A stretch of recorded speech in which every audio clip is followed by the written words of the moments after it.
Hello friends, welcome back to my channel. আজকে আমি তোমাদের সঙ্গে আলোচনা করব ডব্লিউবিপিএসসি ফুড এসআই এক্সামের ইম্পর্টেন্ট কিছু শর্ট নোটস।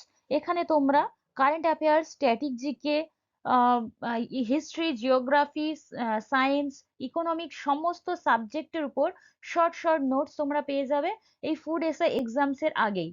এবং আমি প্রত্যেকটা প্রশ্নই দিচ্ছি, বিভিন্ন এক্সামে জিজ্ঞেস করা হয়েছে এবং প্রত্যেকটা টপিক আলাদা আলাদা করে দিচ্ছি, যেগুলো তোমাদের বিভিন্ন পরীক্ষাতে বারবার এসে গিয়েছে এবং আসার সম্ভাবনা খুবই থাকে। পুরো সিলেক্টিভ কোয়েশ্চেন আমি তোমাদের সামনে রাখছি, আর সমস্ত টপিকটা আলাদা আলাদা করে আমি তোমাদের কাছে দেবো এবং ছোট ছোট ভিডিওর মাধ্যমেই দেবো, যাতে তোমরা খুব তাড়াতাড়ি ভিডিওটা দেখতে পারো। আজকে আমি আলোচনা করব নেতাজি সুভাষচন্দ্র বসুর উপরে, তার অবদান সম্পর্কিত কিছু প্রশ্ন যেগুলো বিভিন্ন এক্সামে এসেছে। তাহলে এগুলো খুবই ইম্পর্টেন্ট। আর বিশেষ করে পিএসসি যেসব এক্সামগুলো কন্ডাক্ট করে সেই সব পরীক্ষাগুলোতে এই প্রশ্নগুলো এসেছে। এছাড়া ডাব্লিউবিসিএসে এসেছে এবং মিসলেনিয়াসে এসেছে, ক্লার্কশিপে এসেছে, এইরকম বিভিন্ন পরীক্ষাতে এসেছে। এছাড়াও সরি বিপিএসসি, আরো বাইরে যেসব বোর্ড আছে, ঝাড়খণ্ড, এগুলো বা ইউপিএসসিতেও এইসব প্রশ্নগুলো আসে। তাই তোমরা ভালো করে প্রশ্নগুলো শেষ পর্যন্ত দেখতে থাকো। প্রথম প্রশ্ন হলো, যে দেশে সুভাষচন্দ্র বোসকে প্রথম নেতাজি নামে অভিহিত করা হয়। প্রথমবার নেতাজি নামে অভিহিত করা হয়েছিল সুভাষচন্দ্র বোসকে, সেটা হলো জার্মানিতে। যে সর্বপ্রথম ভারতীয় জাতীয় সেনাবাহিনীর ধারণাটি ব্যক্ত করেছিলেন, যে বা যিনি, তিনি হলেন সুভাষচন্দ্র বসু। সুভাষচন্দ্র বসু যে সালে আজাদ হিন্দ সরকার প্রতিষ্ঠা করেন, সেই সালটা দেখে রাখবে, কোথায় করেছিলেন এবং কত তারিখ ছিল। 24শে অক্টোবর 1943, সিঙ্গাপুরে। ফরওয়ার্ড ব্লকের প্রতিষ্ঠাতা, এটা সবাই জানো, সুভাষচন্দ্র বোস। বাট যখন এক্সামে এটা জিজ্ঞেস করা হবে, বিভিন্ন অপশন থাকবে, তখন কিন্তু তোমাদের প্রবলেম হবে, তাই ভালো করে দেখে রাখবে। ওখানে অপশন থাকবে ক্যাপ্টেন মোহন সিং, রাসবিহারী ঘোষ, এরকম খুব রিলেটেড কিছু নাম থাকবে, তখন তোমাদের কিন্তু আইডেন্টিফাই করতে হবে সুভাষচন্দ্র বোসকে। ভারতের প্রথম অস্থায়ী সরকার সুভাষচন্দ্র বসু যেখানে উদ্বোধন করেছিলেন, সেটা হলো সিঙ্গাপুর। সুভাষচন্দ্র বোস হরিপুরা কংগ্রেস অধিবেশনে সভাপতি হন 1938 সালে। হরিপুরা কংগ্রেসে 1938 সালে আরেকটা অধিবেশনে তিনি সভাপতি হয়েছিলেন, সেটা আমি পরবর্তীকালে বলছি। সুভাষচন্দ্র বোসের জন্মস্থান কোথায়? কটক। এটা খুবই ইম্পর্টেন্ট। তখন তোমাদের প্রশ্নে আসতে পারে বা এসেছে এমন ভাবে যে কটক, এই কটক জায়গাটির সঙ্গে কোন বিখ্যাত ব্যক্তির নাম জড়িত, তখন তোমরা খুব সহজেই এটা অ্যান্সার করতে পারবে, সুভাষচন্দ্র বোস। সুভাষচন্দ্র বসু গঠিত দলটির নাম ফরওয়ার্ড ব্লক, এটা তো পেয়ে গিয়েছো।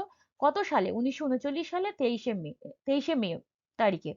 এবার তোমরা যারা টেলিগ্রাম চ্যানেলে এখনো পর্যন্ত জয়েন হতে পারোনি, তারা জয়েন করে নেবে। এই ডেসক্রিপশন বক্সে তোমরা লিঙ্ক পেয়ে যাবে, সেখান থেকে জয়েন হয়ে যাবে এবং এবার ওখান থেকে তোমরা হোয়াটসঅ্যাপ গ্রুপের লিঙ্ক পাবে। সেখানে গিয়ে যদি যাও তোমরা, সেখানে আমি বিভিন্ন ম্যাথসের প্রশ্নও দিচ্ছি, সেগুলো তোমরা সেখান থেকে তোমরা প্র্যাকটিস করতে পারবে।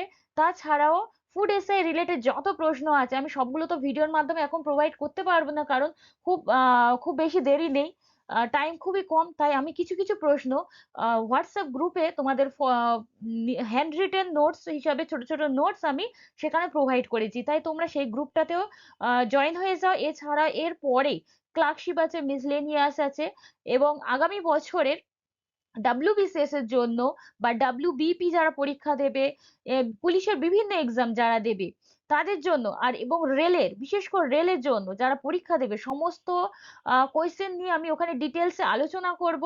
শর্ট শর্ট নোটস হিসেবে দেবে, যাতে তোমরা খুব সহজেই সেগুলো তোমরা মুখস্থ করে নিতে পারো। তাহলে চলে যাচ্ছি পরের প্রশ্নে। সুভাষচন্দ্র বসু যখন ভারতীয় জাতীয় সৈন্যের প্রধান হয়েছিলেন, সেই সালটা হলো 1943। ভারতীয় জাতীয় সৈন্যের বা সৈন্যবাহিনীর প্রধান হয়েছিলেন। আজাদ হিন্দ ফৌজ প্রতিষ্ঠা হয় 1941 সালে রাসবিহারী বসুর নেতৃত্বে। ব্রিটিশ শাসনের শৃঙ্খল থেকে ভারতকে মুক্ত করতে যে স্বাধীনতা সংগ্রামে আজাদ হিন্দ ফৌজ পুনর্গঠন করে। তাহলে এখানে তো আমরা দেখেছি আজাদ হিন্দ ফৌজ প্রতিষ্ঠা হয় 1941 সালে রাসবিহারী বসুর নেতৃত্বে, বাট কখন আবার পুনর্গঠন হয়েছিল, সেটা করেছিলেন সুভাষচন্দ্র বসু। সুভাষচন্দ্র বসু লিখিত আত্মজীবনীর নাম হলো ভারতের সংগ্রাম। খুবই ইম্পর্টেন্ট এই নামটি। মহাত্মা গান্ধীর উপরে আমি নোট অলরেডি প্রোভাইড করে দিয়েছি, সেটা তোমরা দেখে নেবে, খুব শর্টেই ভিডিওটা রয়েছে, তোমরা খুব তাড়াতাড়ি দেখেও নিতে পারবে এবং পিডিএফটা কালেক্ট করে তোমরা প্র্যাকটিসও করতে পারবে। দ্য ইন্ডিয়ান স্ট্রাগল 1920 থেকে 34 সাল পর্যন্ত, বইটির লেখককে, দ্য ইন্ডিয়ান স্ট্রাগল এইটুকু মনে রাখলেই হবে, দ্য ইন্ডিয়ান স্ট্রাগল, এটার লেখক হলেন সুভাষচন্দ্র বসু। এটা খুবই আসে পরীক্ষাতে। সুভাষচন্দ্র বসুর নেতৃত্বাধীন আইএনএ ব্রিটিশদের কাছে আত্মসমর্পণ করে যে দেশের পতনের পর, সেটি হলো জাপান, দ্বিতীয় বিশ্বযুদ্ধের সময়। সুভাষচন্দ্র বসু যে সৈন্যবাহিনীর সর্বাধিনায়ক ছিলেন সেটা হলো Indian National Army. Subhas Chandra Basu ছদ্মবেশে গ্রেপ্তার করেন, এটা আমরা প্রত্যেকেই জানি, কিন্তু সালটা আর ডেটটা তোমাদের খুব ভালো করে দেখতে হবে। সেটা হলো 17ই জানুয়ারি 1941 সালে। পরবর্তী প্রশ্ন, ইন্ডিয়ান ন্যাশনাল আর্মির পরিচালনা ভার সুভাষচন্দ্র বসুকে যিনি দিয়েছিলেন তিনি হলেন রাসবিহারী বোস। এবার তোমাদের বলে রাখি, যাদের কোনো নোটস এর প্রয়োজন আছে বলে তোমাদের মনে হচ্ছে বা সেটা আমি মিস করে যাচ্ছি, তোমরা অবশ্যই সেটা টেলিগ্রামে গিয়ে বলতে পারো বা হোয়াটসঅ্যাপ গ্রুপে ঢুকে সেখানে তোমরা বলতে পারো। আমি খুব তাড়াতাড়ি সেই নোটস এর উপরে ছোট কিছু নোটস যেগুলো খুবই ইম্পর্টেন্ট সেগুলো তোমাদেরকে আমি প্রোভাইড করে দেবো। পরবর্তীকালে যদি সময় হয় তাহলে সেগুলোর উপর ডিটেলস আমি আলোচনা করবো। বাট যেহেতু এক্সাম এসে গিয়েছে, ডিটেলস পড়ার সময় একদমই নেই। তাই তোমরা যাতে পরীক্ষাটা ক্র্যাক করতে পারো, তাই যারা আগে থেকে প্রিপারেশন নিতে পারোনি, খুব তাড়াতাড়ি নিতে চাইছো, তাদের জন্য বিশেষ করে এই আমার উদ্যোগ। ভারতের যে অঞ্চলগুলি ব্রিটিশ শাসন থেকে মুক্তি লাভ করে সেটি হলো শহীদ ও স্বরাজ হিসাবে নতুন নামকরণ করে। যে অঞ্চলগুলি, সেই অঞ্চল হলো আন্দামান ও নিকোবর দ্বীপপুঞ্জ। এই দুটো দ্বীপপুঞ্জে নতুন নামকরণ হয়েছে শহীদ ও স্বরাজ। দ্বিতীয়বারের জন্য সুভাষচন্দ্র বসু যে অধিবেশনে কংগ্রেস সভাপতি হন সেটা হলো, প্রথমবার ছিল হরিপুরা কংগ্রেস 1938 সালে। এবার কি দেখছি 1939 সালে। তাহলে দুটো যে অধিবেশন হয়েছে যেখানে সুভাষচন্দ্র বসু সভাপতি হয়েছিলেন। তাহলে দ্বিতীয়বার তোমরা পেয়ে গেলে। নেতাজির আজাদ হিন্দ ফৌজের পতাকায় যে পশুর প্রতিকৃতি ছিল সেটা হলো ব্যাঘ্র বা বাঘ। সুভাষচন্দ্র বসুর উক্তি কি, তোমরা আমাকে রক্ত দাও, আমি তোমাদের স্বাধীনতা দেব। আজাদ হিন্দ ফৌজের অভিযান চলাকালীন এই উক্তিটি তিনি করেছিলেন।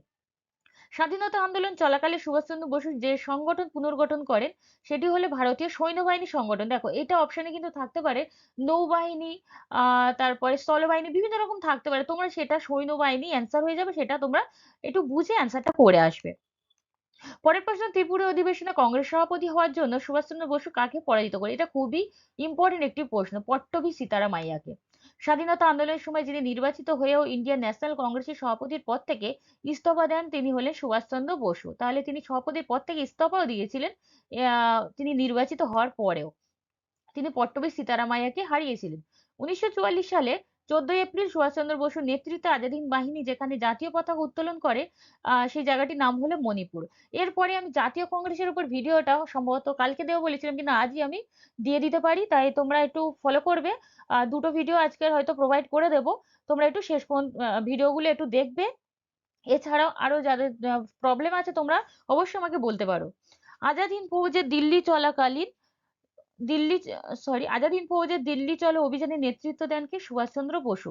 সুভাষচন্দ্র বসু জার্মানিতে মহাবিনিষ্ক্রমণ ঘটে কত সালে? এটা খুবই ইম্পর্টেন্ট একটি প্রশ্ন, 1941 সালে। সুভাষচন্দ্র বসুর আদর্শের প্রভাবে মহাবিনিষ্ক্রমণ মানে হলো গৃহত্যাগ বা পালিয়ে যাওয়ার ঘটনাটাকে বলা হচ্ছে মহাবিনিষ্ক্রমণ। তাহলে এটা সাল হয়ে যায় 1941 সালে।